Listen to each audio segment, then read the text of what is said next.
that the Holy Prophet Muhammad sallallahu alaihi wasallam was mentioned by name in the Bible. I have read the Bible through many times, and others such as I have read it many more times. What has happened is this: the Old Testament, according to Christian authorities, was preserved in the Hebrew language. In the Old Testament, in the Song of Solomon, chapter 5, verse 16, in the Hebrew language, it reads, Hikko mamittakin vi kullo Muhammadin zahdudi vi zahra'i bainat Jerusalem. Song of Solomon, chapter 5, verse 16. The word Muhammadim is Muhammad, im, I-M-im. Im is a plural of respect in Hebrew. You see the first verse of the Bible, book of Genesis, chapter 1, verse 1. It says, in the beginning, God created the heavens and the earth. The word God in Hebrew there is Elohim. In Hebrew, El stands for God, Elah stands for God, Elohim is a plural form to say with awe, respect and reverence, plural of respect.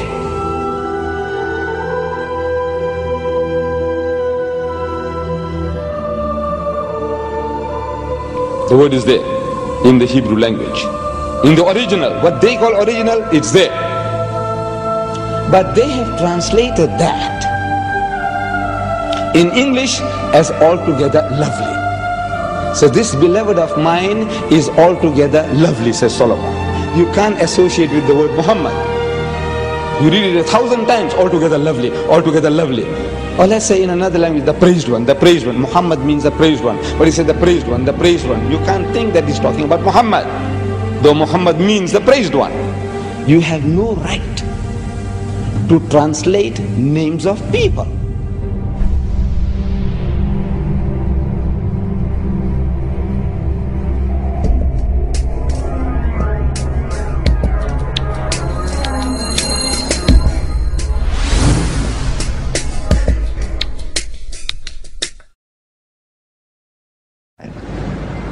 إذ قالت الملائكة يا مريم إن الله يبشرك بكلمة منه اسمه المسيح عيسى بن مريم.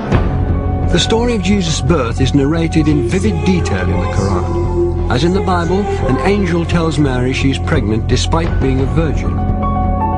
But the story of what follows then changes completely.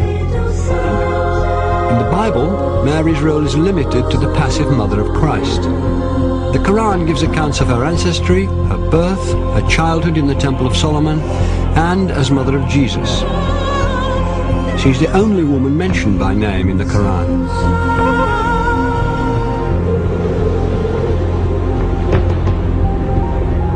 The ability to talk as a newborn child is one of many miracles not recorded in the biblical account of Christ's life. We have more sayings in the Islamic tradition about Jesus than you'll find in the Gospels themselves. So there is a possibility that other things did happen. There were many Gospels around that didn't all make it into the New Testament, and the Church tried to limit the number of Gospels. In the Christian narrative, the most central and fundamental point of Christianity is the death and resurrection of Jesus Christ. Well, Islam basically denies that. وقولهم إنا قتلنا المسيح عيسى بن مريم رسول الله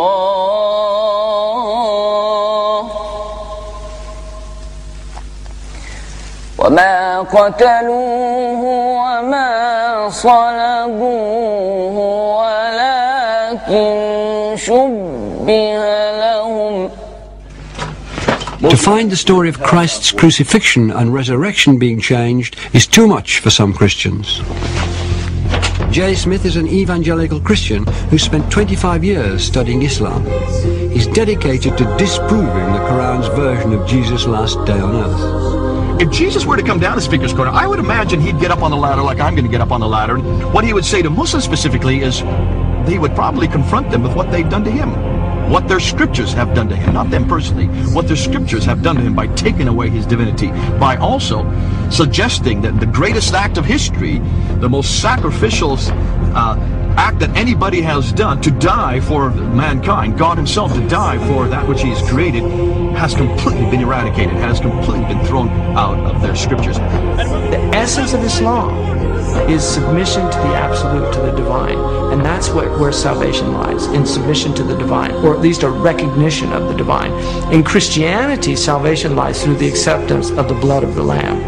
That is a completely different narrative than the Quran is giving. Who's right? Well, the Quran says, you make your choice here, and I'm going to let you know in the next world. In the Quran it says that on the Day of Judgment, God will actually ask Jesus Christ, did you tell the people that you were God? And Jesus says, you know what I said, you see everything I say and do. I would never say that. Glory to you, transcendent are you. I would never say that. I have no right to say that.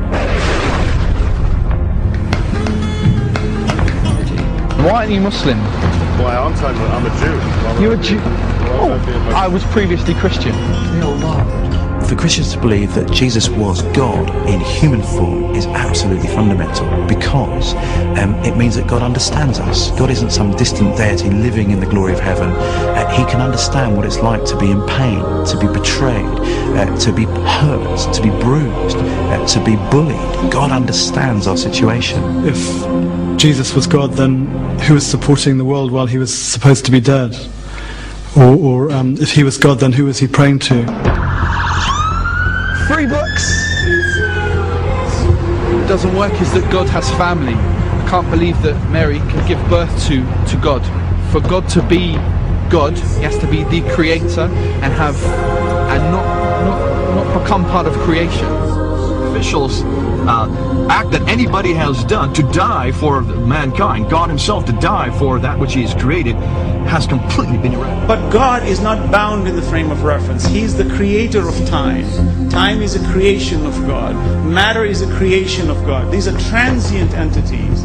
Transient entities cannot come into existence by themselves. So when we talk about frame of reference, we must clearly understand that every time we ask questions about God in time, knowing the future, we have to be very careful in how we're defining this terminology. For God's knowledge of the future, of my future, is absolute in his domain. He knows everything. But he's not bound in the time where he is experimenting himself, for he's not bound in space, time, or matter. Those are created entities which he has put into it. So for me to put him into it would be also very wrong.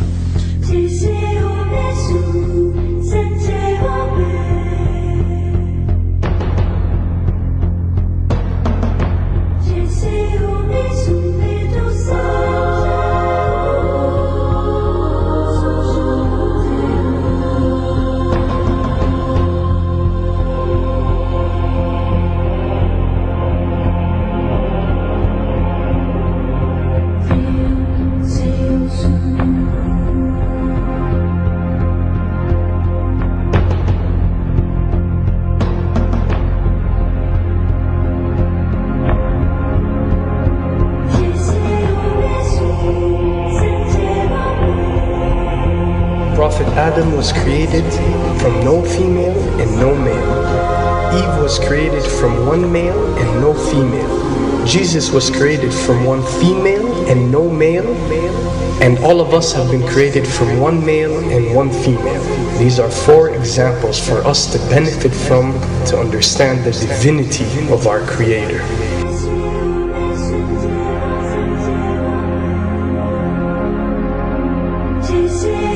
Then there is no difference that cannot be overcome between Christianity and Islam.